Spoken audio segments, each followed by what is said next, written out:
What's going on, Internet? Iron Jordan here.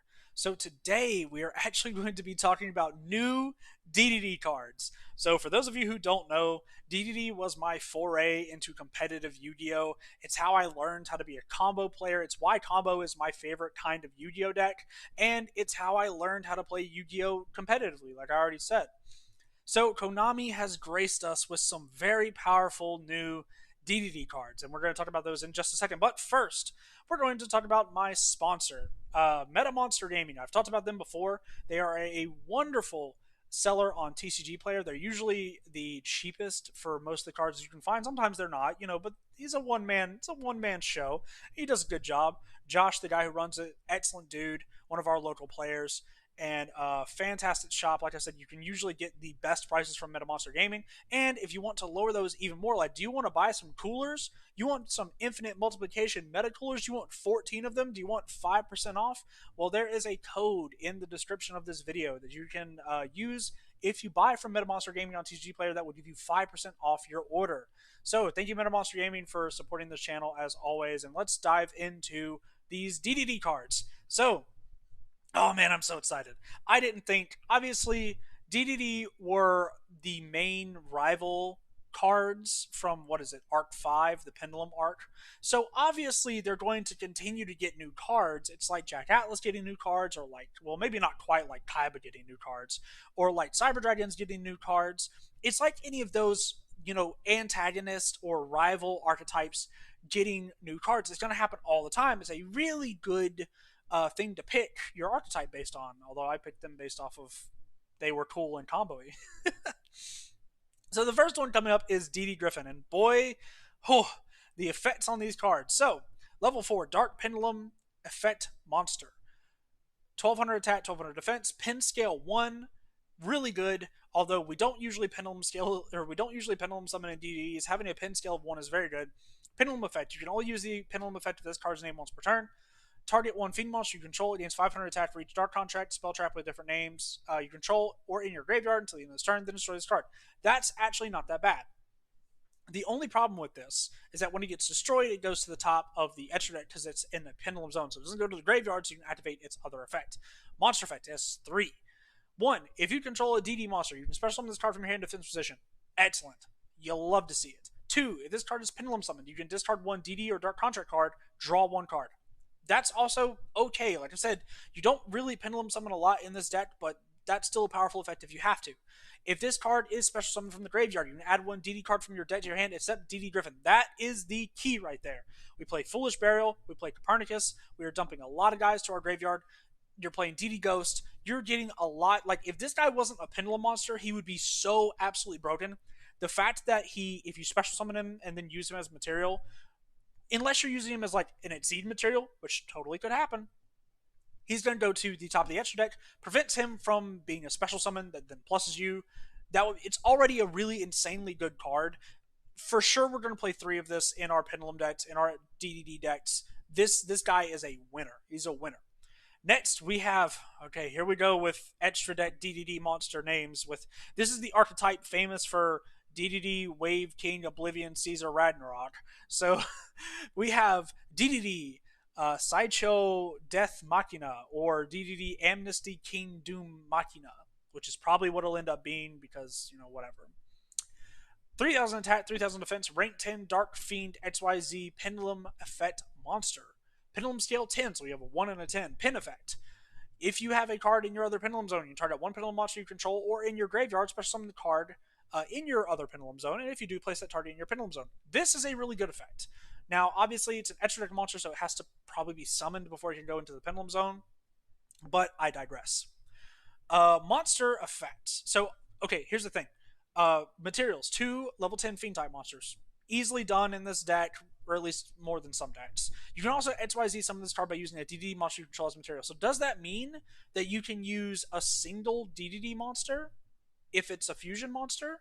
Most likely what's going to happen is that we're going to go into like a rank 4 or a rank 6 DDD monster, because we have there's a Fiend, there's like King Tell, and then there's another one. There's a rank 4 and a rank 6 that you could make pretty easily, and then just slap, it works like Zeus, I guess, where you just slap this guy on top. Effect. You can only control one of this card. Okay, excellent. 2. Once per chain, when your opponent activates a monster card's effect on the field, quick effect, you can detach 2 materials from this card or destroy 1 dark contract card you control, and if you do, attach that opponent's card to this card as material. That is pretty good. He doesn't need material. Doesn't need material. You just need to have dark contracts.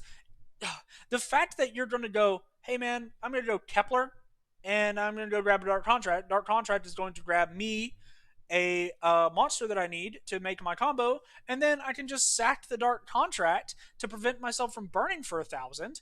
And it's so easy to just make a single DDD monster in this deck. How easy is that? You just summon Ragnarok or just summon D-Arc. It's so easy to do. Summon Genghis. You summon a second Genghis, and instead of the Genghis being dead on your turn, oh my god, just slap him on top of it. It doesn't have to be a level 10 DDD monster or a rank 10 DDD monster. It just says a DDD monster. That is so. It's what? Excuse me, sir. Excuse me. You can use, what is the card? Thomas. Thomas to summon Ragnarok. What? What? This card is so good, and they showed it off. I think as a Starlight rare. And boys, look, I don't own a single Starlight rare, but if you don't think I'm gonna grab a Starlight rare copy of this guy, oh my god, dude. Uh, Next we have a field spell, which is Tokyoken no Kiki Kurasu. I don't know Japanese. Patented dark contract summon. So this is a dark contract. Or patented dark contract documents. If your opponent special summons a monster of the same type, Fusion, Synchro, XYZ, Linked, as a DD monster you control, you inflict 1,000 damage to them, and they cannot special summon monsters for the same type as a summon monsters for the rest of the turn while this card's face up on the field. This card sounds amazing in the side deck, where if your opponent is playing like Tri Brigade, sweet, that's awesome that you special summoned a monster, a Link monster. It would be a shame if I don't know, had a Link monster on the board. That's pretty good. If this card is sent to the graveyard, you can add 1 DD monster from your graveyard or face up, enter that to your hand. That's also pretty good. This seems like it's definitely a one of, maybe in the main deck, potentially. Just because it's a dark contract, and if you already have your Searcher, you can normal summon Kepler and then grab this, because this is, oh, maybe this isn't a dark contract, or maybe it is. Who knows? We'll see when it gets translated into English, because we'll see. So yeah, this card seems okay. Definitely seems good in the side deck for sure. For some specific matchups, could be kind of like a Contact C or Flying C. DDD Headhunt. This is a trap card. You can only activate one with this card's names. Well, one card with this card's name per turn. If you control a DDD monster, target one face-up monster your opponent controls, take control of it until the end phase of the next turn, but its effects are negated. It cannot declare attack, and if a special summon from the extra deck is treated as a DDD monster. Oh yeah, we just have Snatch Steal now. We just have Snatch Steal now. This is, I actually didn't read this one when I was looking over it earlier. Oh boy. Oh man. They are pushing DDD, man. Good for us, man. I am so excited. We have a Snatch Steal. It doesn't even make us pop our monster. It just says if you control a DDD monster. Okay, cool. I'm going to control this guy. I'm going to have double Snatch Steal. What is going on? Konami, what are you smoking? This is amazing. This is great. We will definitely be brewing with these DDD monsters, and I guarantee you guys that we will have the best build of DDD. I don't care what Triff says. We will have the best build of DDD that exists. I don't care who DDD Dave is or anything. We will have the best DDD. I promise you. Keep your eyes peeled to this channel, because when the DDD deck comes around, look, when the first DDD deck that tops comes out, they're going to be saying, look, that was Iron Jordan Gaming's list. Maybe not, but anyway, I'm really excited. I can't wait to get my hands on these. These is just, oh man, my favorite. When your favorite deck of all time just gets some baller support, man, you know I am on 10 right now. But I digress. Thank you guys for watching the video. Short explanation about where I've been. Life things have been happening. Obviously, I have a full-time job that I have to do as well. I've been having some car trouble, and aside from that, I've been playing some Flesh and Blood over the past like 3 weeks. One of the guys that plays Magic at my local game store, just on a whim, was like, "Hey, let's play some Flesh and Blood. Let's learn how to play it." Turns out, game's really good. That game is fantastic. As a Magic player who's very disenfranchised with Magic right now at the moment, I really hate a lot of things that Wizards has done, specifically with the pricing and removing MSRP, cutting out local game stores, the secret layers, the mechanically unique secret rares, or secret layers, I'm sorry. And then with I'm falling out with Dragon Ball as well, because the way that I love to play Dragon Ball is dying. I love to play like the attrition 15k swing at you a bunch of times gameplay, and that hasn't been good really in like a year because of things like Dorm Potential, Topo, Violent Rays, all this other stuff, right? All these floodgates. So when it comes down to my love of card game, it's really being held up right now by Yu-Gi-Oh and this new blossoming, budding love for Flesh and Blood. Aside from obviously playing Commander, which I will always have a soft spot for, and actually played Commander this weekend.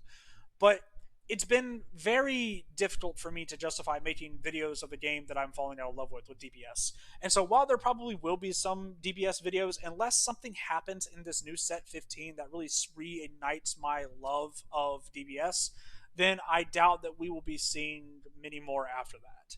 So let me know what you guys think about this. What do you guys think about the DDD cards? I'm really excited. And let me know if you guys want to see some Flesh and Blood. You're probably going to see some anyway because I'm really excited about the game. I might actually invest in getting an overhead camera and a new mic.